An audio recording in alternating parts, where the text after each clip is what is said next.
Alright, friends, let's talk about personal finance and how to make a great deal on a luxury watch.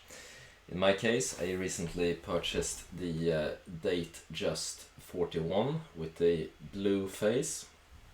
I thought it was a very nice Rolex, and basically to start by talking about where I approached this from. I had no watch experience prior whatsoever. Never worn a watch before.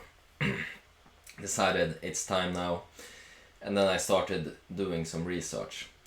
But before we get into the process, I will guide you through the different pitfalls, and also in the end, if you live in a country with sales tax, there's a great bonus for you, as there's a way to make a great deal on a Rolex watch for those of us who live in a country with high sales tax. Anyway, decision criteria. When I make a large purchase, I use the framework of marginal utility. And for those of you who are new to the theory, it basically consists of how useful consumption is to each one of us as individuals. And the premises of this theory is that the first unit of something that you consume is always more useful than incremental units within the same period. So you can think of it as the first piece of chocolate you eat that evening tastes fantastic, and then maybe on the 76th piece it doesn't taste as good anymore. You don't enjoy it as much as that first piece. So we have that aspect. And then we have the aspect of consumption over time as well. So utility in period 1 versus period 2, we can think of it as consumption today and consumption in the future. And the theory states that we as rational economic thinkers will try to smoothen out consumption over our lives, sort of lifespans, you can call it. So that we can consume on sort of an even basis throughout our lives.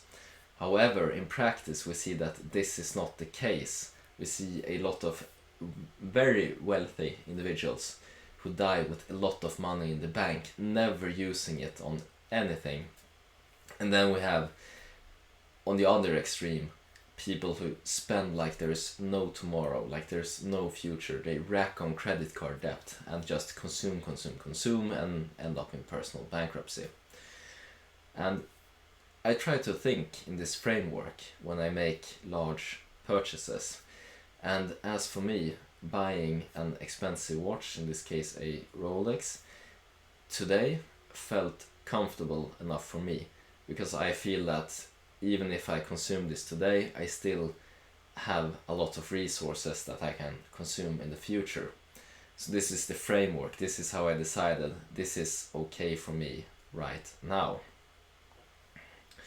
Alright, so let's talk about how to make a good deal on it, and I will keep this very short and try to sort of enlighten the biggest traps for beginner, the biggest pitfalls, and then in the end also sort of how you can make a great deal. Alright, let's just get right into it. The secondhand market. That's the first place that I looked, because it's my instinct to think like, oh, I can buy a used one at a lot cheaper price. And that's fine. This is not the case. I looked at the official websites, and the price for a 2017 41 Datejust was 120,000 Swedish kroner. And the price for a new one in store was 106,800. So secondhand prices actually go up. And this was not something that I felt, I want to buy a second-hand one and sort of make a bad deal. I felt like I wanted to go to a authorized dealer, an official store, and get a brand new one instead. However, with Rolex this is not super easy. They're known for their waiting lists and trying to see if you can buy some jewelry and some other watches, get the purchasing history, and then they will sell it to you. There's a lot of dealing around there, and I was lucky enough to be able to talk to a senior colleague at the company where I work about this and get some great advice on how to lock down the purchase, what to do and what not to do. And what I did before this was, I called all the authorized dealers in the city where I purchased this. And this is not something you want to do. This is completely useless, basically. It's a waste of everyone's time. You can find 36mm watches available. Sure, they'll say, yeah, we have it, come in, try it out, at least here in Sweden. But for the 41, they will always say, we don't have it, basically. And there's a lot of people who are just curious and call, and that's not the way to go about it.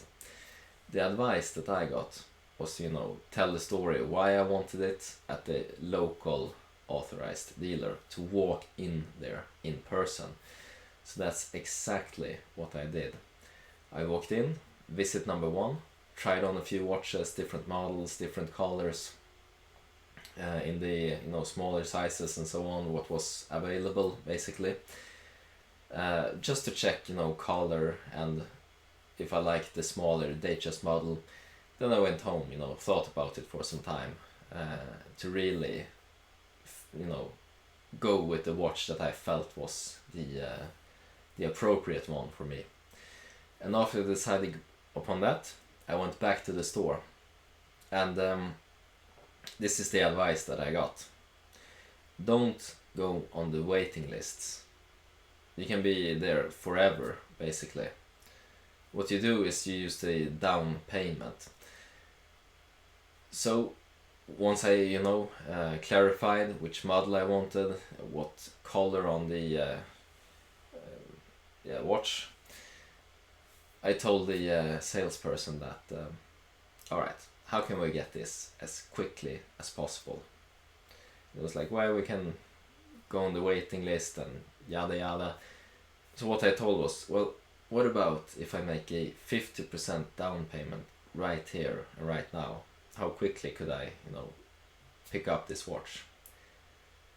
Alright, let's check, And then I found out there's one coming in, and I can have it in 2 weeks.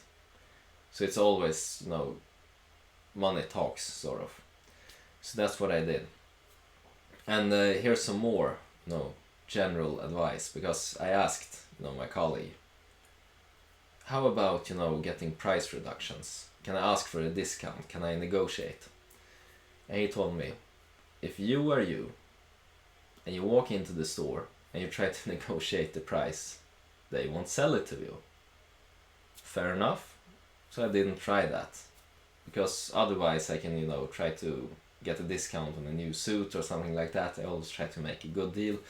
But in the case of buying a Rolex watch, I would advise against it, because there's always someone who's willing to buy it at full price. And I mean, just look at the secondhand market. You can flip it for a lot more money, basically. And flipping, that's another part. The authorized dealers here in Sweden, they look at the secondhand market to see if somebody puts up a ad for a watch that hasn't been sold yet. And if you do this, then they won't sell it to you when you come into the store, because they see that you try to flip it. And this is why you should tell, the story why you want the watch to the salesperson, to, cement that you're not a flipper. So in my case, I talked about how I had gotten this yearly bonus and new promotion here, and I wanted to, celebrate it with the watch for myself. So that was, some of the reasoning behind why I wanted the watch. So I shared it with the salesperson, just, make him feel comfortable that I wouldn't just flip the watch to the second-hand market straight away, because this is something that they don't like. So anyways, tell your story, make sure you're not a flipper, put down the down payment. I know it feels uncomfortable to pay for a watch that you haven't even seen or felt, and it's a lot of money, but this is the way to get it, and get it quickly, while not going, in the grey market, buying it secondhand. I also just want to talk a little bit about trends within luxury goods, because we've seen that, prices of luxurious goods have increased a lot more than just the average consumer price index. And we can see, that a lot of the new money in Asia is driving this demand, driving up prices. However, with regards to luxurious watches, they are not, the fastest inflating of the luxurious goods. That is handbags, actually, the high-end ones. So luckily, on the demand side, prices isn't being pushed up as fast as some of the goods that maybe a lot of women want to buy. And with regards to types of watches, we can see that in Europe we generally like the steel watch a lot. However, in all the other continents, the Americas, the Asias, the Africa, they like gold a lot more. They like the bling. And this also reflects supply from Rolex. They have greater margin on gold watches. So this is something to keep in mind when deciding model. We can see that more focus is being put on gold watches right now, as I understand from investigating the trends. Alright, so you stuck with me to the end. Terrific. Here's a quick hack for you regarding how to make a great deal on a Rolex if you live in a country like Sweden, in my case, where we have high sales tax. And this advice, it's not going to be popular for some of you. However, due to the fact that we have such a high sales tax here, it's actually beneficial to try to buy a Rolex watch on a vacation in some country where they don't have sales tax, such as America. Because the sales tax that I pay on this one is actually a lot greater than the price to buy airline tickets and a few nights at the hotel over in some American city. So if you want to make a great deal on the Rolex and you have a high sales tax, you can just try to fly into the country and buy it from there instead. Then you just have to face the issue with actually getting to buy it from authorized dealers. If you have those types of connections, then great. I don't, and I don't know how to advise you on getting them either, but that's how you can make a great deal on a Rolex. Maybe some of the more senior colleagues at your firm, if you're working in Europe, try to pick up watches in South America or stuff like that. And as a junior, they might even send you there and pay for the trip, basically, just for you to pick up it. Some funny stories there. Anyways, that's been it regarding private finances and consumption. I hope you enjoyed, and I hope you found the advices useful. Hope you make a lot of money in 2021, friends.